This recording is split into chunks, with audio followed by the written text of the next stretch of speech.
ప్రయాణం అనేక ప్రాంతాలను పరిచయం చేస్తూ ఉంటుంది. అందమైన ప్రకృతి, పచ్చని చెట్లు, ఏపుగా ఎదిగిన పైరులు అలా చాలా అనుభవాలను మిగులుస్తూ ఉంటుంది. దీంతో పాటు ఒక్కోసారి కొన్ని చేదు అనుభవాలు కూడా తప్పవు. అలా గరీబ్ రాత్ ఎక్స్‌ప్రెస్ లో ప్రయాణిస్తున్న ఒక వ్యక్తికి భయంకరమైన అనుభవం ఎదురైంది. చివరికి రైల్వే హెల్ప్ లైన్ కు కాల్ చేసేంతగా ఆయన ఓపిక నశించింది. దీనికి సంబంధించిన ఆయన షేర్ చేసిన నెట్టింట తీవ్ర చర్చకు దారితీసింది.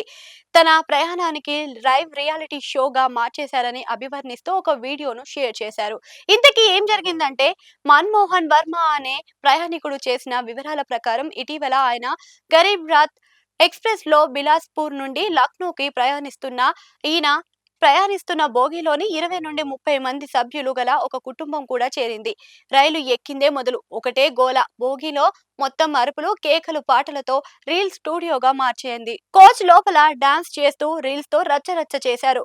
వ్యక్తి తన తలపై రైల్వే బెడ్‌షీట్ పెట్టుకొని ఇతరులతో కలిసి డాన్స్ చేశారు. ఇతర ప్రయాణికులకు అసౌకర్యానికి అసలు పట్టించుకోకుండా వారి ప్రశాంతతకు భంగం కలిగిస్తూ గంటలు తరబడి ఇలా నానా యాగి చేశారు. దీంతో చిర్రెత్తుకొచ్చిన వర్మ రైల్వే హెల్ప్ లైన్ కు 139కు సంప్రదించారు.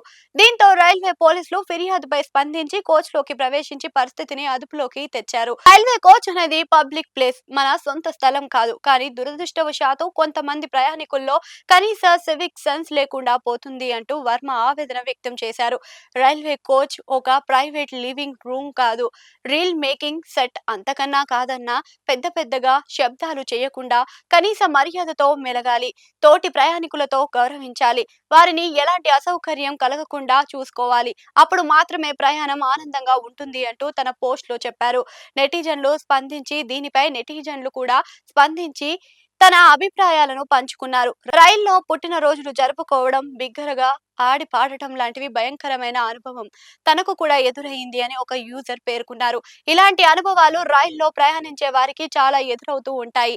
తాజా వీడియో పబ్లిక్ ప్రదేశాలలో ఎలా ప్రవర్తించాలి, ఇతర ప్రయాణికులను ఎలా గౌరవించాలి అనే దానిపై సోషల్ మీడియాలో చర్చగా దారితీసింది.